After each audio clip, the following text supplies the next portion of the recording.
అందరికీ నమస్తే. ఇప్పుడు ఏదైనా డబ్బుకున్న విలువ దేనికి ఇవ్వట్లేదు గదండీ! ఏంటంటే ధనం మూలం ఇదం జగత్ అని డబ్బుంటే చాలు. ఏంటంటే డబ్బు ఉన్నవాడే రాజులాగా చూస్తున్నారు గదా! ఏదైనా ఫంక్షన్ ఉందంటే డబ్బుంది వాళ్ళనే పిలుద్దాం, డబ్బు లేనోడు ఎందుకు పనికొస్తాడు అన్నట్టు చూస్తున్నారు గదా! నిజంగా అలాగే ఏంటంటే డబ్బు ఏదైనా కూడా డబ్బుంటే చాలు ఏ పిచ్చి పనైనా చేసేస్తున్నారు గదా! ఇవాళ. ఎలా అంటేనండి, ఒక రాజ్యంలో ఆ రాజుకి పిల్లలు లేరటండి. ఆ రాజు ఏం చేస్తాడంటే, పిల్లల కోసం అని చాలా పూజలు చేస్తాడట. అయితే అక్కడికి ఒక తాంత్రికుడొచ్చి, "మీ రాజ్యంలో ఎవరైనా ఒక బిడ్డని తీసుకొని దేవుడికి బలివ్వండి, మీకు తొందరగా పిల్లలవుతారని" చెప్తాడట. అప్పుడు రాజు తలుచుకుంటే ఏముందండి, దెబ్బలకు కొదవా అండి. ఇంకా రాజుగారు పొద్దున్నే సాటింపు ఏయించేసి, "నాకు మీరెవరైనా ఒక పిల్లవాడిని ఇస్తే, మీకు ఎనలేని డబ్బిస్తాను. మీకు దానికి ఇంకా అంతు లేదు" అన్నట్టుగా సాటింపు వేయిస్తాడంట. ఇంకేముందండి, డబ్బు కోసం అంటే పిల్లలు ఇప్పుడు కాకపోతే ఇంకెప్పుడైనా కనొచ్చు అనేది ఒక పిచ్చి ధోరణి వచ్చేస్తుంది కదా!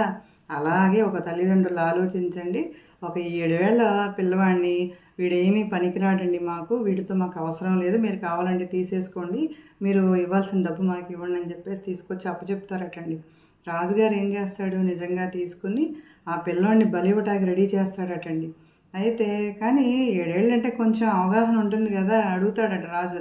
"ఒరేయ్ బుడ్డోడా, నీకేం కావాలో కోరుకోరా లాస్ట్ కోరిక" అంటే ఆ పిల్లోడు చిన్న మట్టి తీసుకొని 4 ఇళ్ళు కడతాడటండి.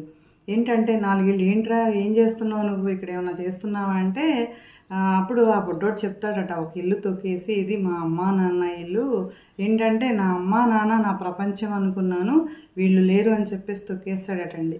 ఇంకోటేంటంటే, "ఇది నా ఫ్రెండ్సు, ఇది నా తెలిసిన వాళ్ళు, నా చుట్టాలు" అని చెప్పేసి ఇంకొక రెండో ఇల్లు కట్టాను నన్ను కాపాడతారని. వీళ్ళు కూడా లేరు అని చెప్పేసి ఆ రెండో ఇల్లు కూడా తొక్కేస్తాడట.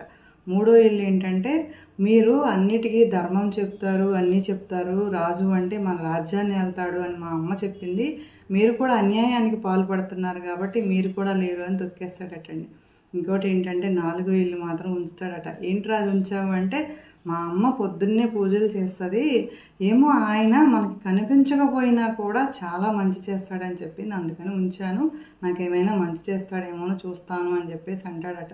అప్పుడు రాజుకి ఏంటంటే జ్ఞానం. "నేను రాజ్యాన్ని పాలించేవాడిని, కానీ చాలా అన్యాయంగా ఉన్నాను.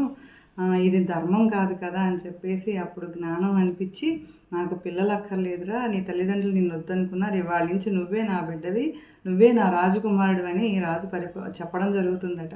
ఏదైనా కూడా డబ్బు ప్రధానం కాదు కదండి. నీతి, ధర్మం. ధర్మంగా ఉంటే బాగుంటుంది కదా.